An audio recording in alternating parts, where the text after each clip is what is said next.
विभाग अलर्ट, प्रभावित क्षेत्रों में करवाई जा रही फॉगिंग। नमस्कार, खबर हिमाचल प्रदेश में आपका स्वागत है। मैं हूं आपके साथ भावना त्रिपाठी। रुख करेंगे प्रदेश की तमाम बड़ी खबरों की ओर। मुख्यमंत्री सुखविंदर सिंह सुक्खू ने सचिवालय में राजस्व विभाग की एक समीक्षा बैठक की। मुख्यमंत्री ने सभी लंबित राजस्व मामलों का निपटारा करने के लिए विशेष अभियान शुरू करने के निर्देश दिए। उन्होंने कहा कि राजस्व लोक अदालतों के माध्यम से लंबित मामलों का निपटारा किया जा रहा है और इसमें और तेजी लाई जाने की आवश्यकता है। उन्होंने कहा कि लोगों को बार बार सरकारी दफ्तरों के चक्कर काटने से छुटकारा मिलना चाहिए, जिस पर राजस्व अधिकारियों को विशेष ध्यान देने की आवश्यकता है।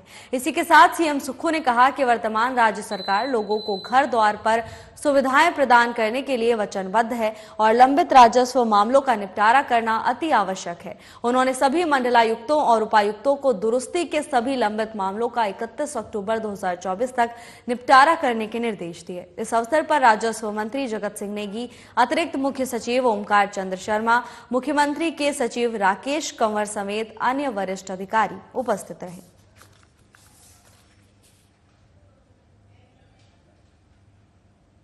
मुख्यमंत्री सुखविंदर सिंह सुक्खू ने अधिकारियों को पानी से जुड़े सभी कानूनों को जोड़कर एक अम्ब्रेला एक्ट बनाने के निर्देश दिए हैं, जिसके लिए एक एक्सपर्ट कमेटी का गठन किया जाएगा।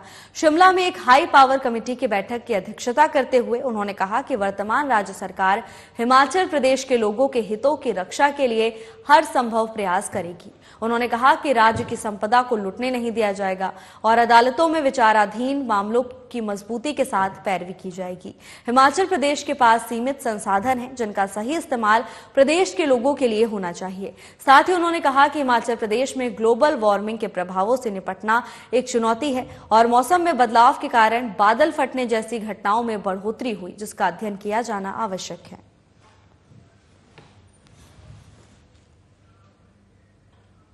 मंडी में पूर्व मुख्यमंत्री और नेता प्रतिपक्ष जयराम ठाकुर ने प्रेस कॉन्फ्रेंस को संबोधित किया। इस दौरान जयराम ठाकुर ने कहा कि हिमाचल प्रदेश सरकार की ओर से बनाए जा रहे 2 रेलवे प्रोजेक्ट में अपना शेयर न देने के कारण इन प्रोजेक्ट्स का काम बंद होने की कगार पर पहुंच गया है। उन्होंने कहा कि भानुपल्ली बिलासपुर बैरी रेलवे लाइन को 75 से 25 के तहत बनाया जा रहा है। इसमें 75% भागीदारी केंद्र सरकार की है, जबकि 25% भागीदारी प्रदेश सरकार की है। लेकिन प्रदेश सरकार अपनी भागीदारी का पैसा नहीं दे रही है। इसका 1441 करोड़ रेलवे बोर्ड को देने को है। वहीं जयराम ठाकुर ने कहा कि दूसरी तरफ चंडीगढ़ बद्दी रेलवे लाइन को 50% की भागीदारी में बनाया जा रहा है।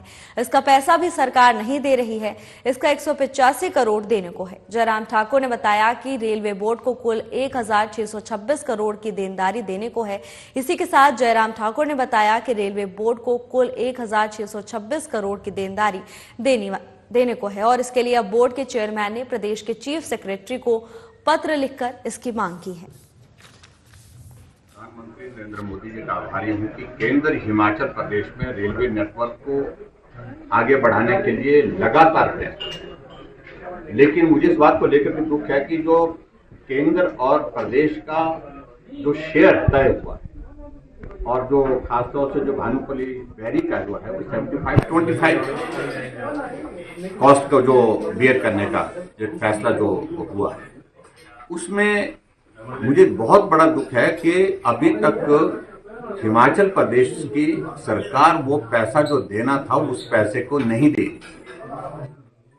और जबकि हमारा चंडीगढ़ बद्दी का जो है वो 50-50 कॉस्ट शेयरिंग में है और दोनों का अगर हम देखें, दोनों प्रोजेक्ट में जो है इस वक्त 1626 करोड़ रुपए जो है वो, जिसमें से 1441 करोड़ रुपए भानुपल्ली बिलासपुर बैरी का और उसके बाद 185 करोड़ रुपए बद्दी से हमारा चंडीगढ़ बद्दी का, ये हिमाचल प्रदेश की सरकार को देना है, लेकिन नहीं दे रहे हैं।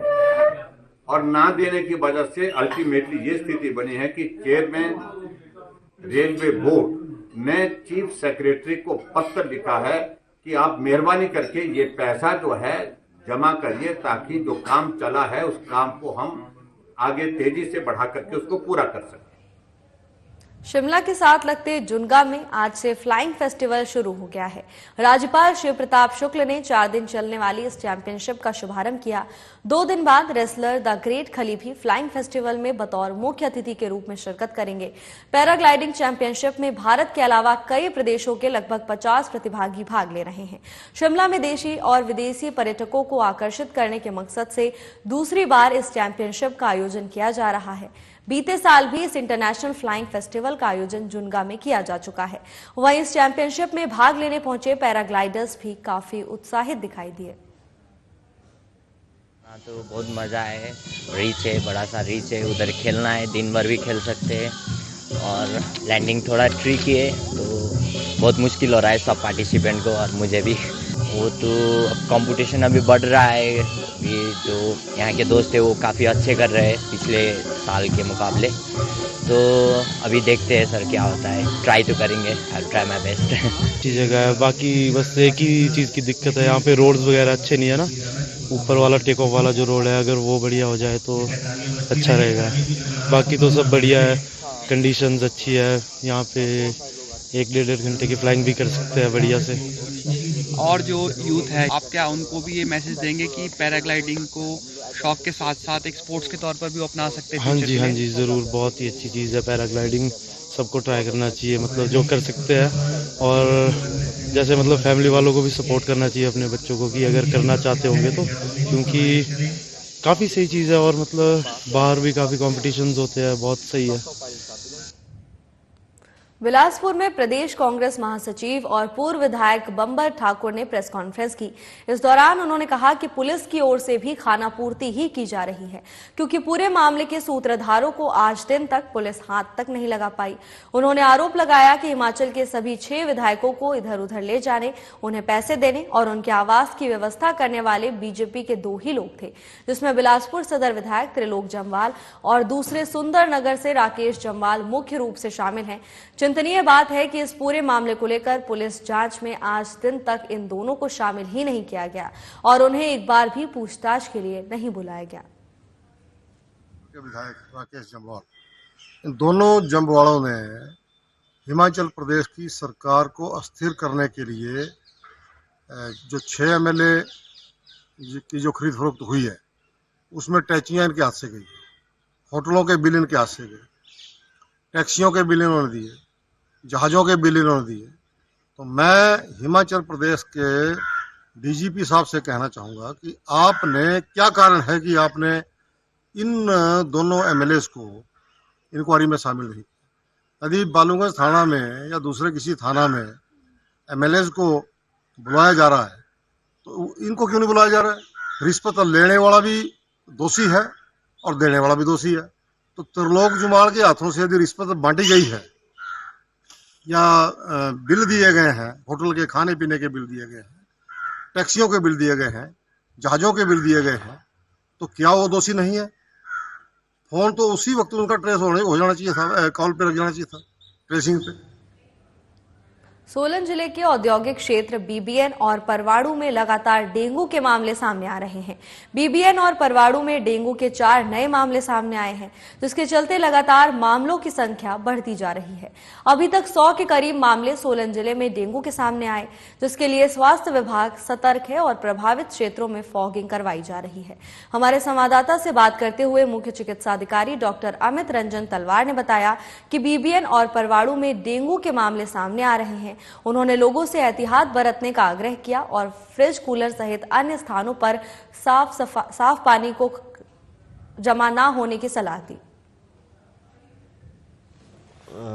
के मामले अगस्त से आने शुरू हुए थे। इस सीजन में मामले आते हैं प्लेन एरियाज में, क्योंकि मॉस्किटो के लिए कंड्यूसिव एटमॉस्फेयर होता है। तो अभी तक हमारे पास टोटल 63 मामले हैं ज़िला में, बीबीएन एरिया और परवाणू एरिया में मिला करके।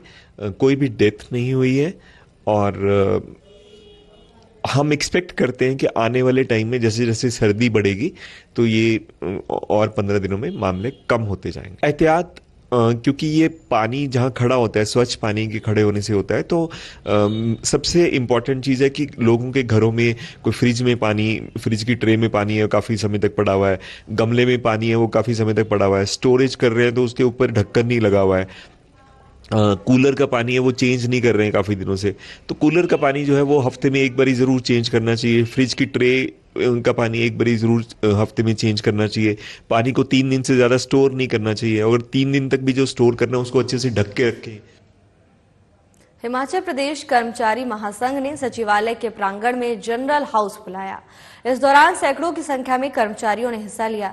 हिमाचल प्रदेश कर्मचारी सेवाएं महासंघ के अध्यक्ष संजीव कुमार शर्मा ने राज्य सरकार की ओर से डीए जारी करने की मांग पूरी करने पर आभार व्यक्त किया। जनरल हाउस में कर्मचारियों को संबोधित करते हुए संजीव कुमार शर्मा ने कहा कि आज कर्मचारियों के हाव भाव और जोश में कुछ कमी नजर आ रही है। उन्होंने कहा कि सचिवालय कर्मचारी सेवाएं महासंघ ने ही कर्मचारियों के अधिकारों के लिए लड़ाई लड़ी है। महासंघ के अध्यक्ष संजीव कुमार शर्मा ने कहा कि कर्मचारी ही उनकी ताकत है। सरकार ने उनकी जो मांगे मानी है उसके लिए भी उनका आभार व्यक्त करना चाहते हैं, लेकिन अब तक जो मिला है वो काफी नहीं है। उन्होंने कहा कि कर्मचारियों की अन्य मांगे अभी भी लंबित हैं। हमें हमारे कर्मचारियों ने कहा कि देखिए हमारी ये मांगे हैं कि आपको बाहर आना पड़ेगा, तो हम आप बाहर आए, हमने रोष व्यक्त किया। इस रोष में, इन मांगों में जो हमारी मांगे थी, इसमें हमारे सचिवालय कर्मचारी के साथ साथ हमें पूरे प्रदेश के कर्मचारियों का, पूरे प्रदेश के पेंशनों का साथ मिला और हमने ये मिलजुल के लड़ाई लड़ी। अब इसका जो अंजाम हुआ वो आप लोगों के सामने है। पहला जनरल हाउस हुआ, हमें मेमो इशू किया गया। दूसरा जनरल हाउस हुआ, हमें प्रिविलेज मोशन हमारे ऊपर लाया गया। लेकिन मुझे खुशी इस बात की है कि भले ही हमारे ऊपर प्रिविलेज मोशन लाया गया, हमें मेमो इशू किए गए, पता तो चला कि हमारे ऊपर FIR भी हो रही है, लेकिन मुझे खुशी इस बात की है कि मैं सफल हुआ हूं अपने कर्मचारियों के सहयोग की वजह से, अपने प्रदेश के कर्मचारियों की सहयोग की वजह से, अपने प्रदेश के पेंशनों की सहयोग की तरफ से, उनके सहयोग की वजह से हम आज सफल हुए हैं। जो माननीय मुख्यमंत्री। फिलहाल के लिए बस इतना ही। जल्द हाजिर होंगे नई अपडेट्स के साथ। नमस्कार।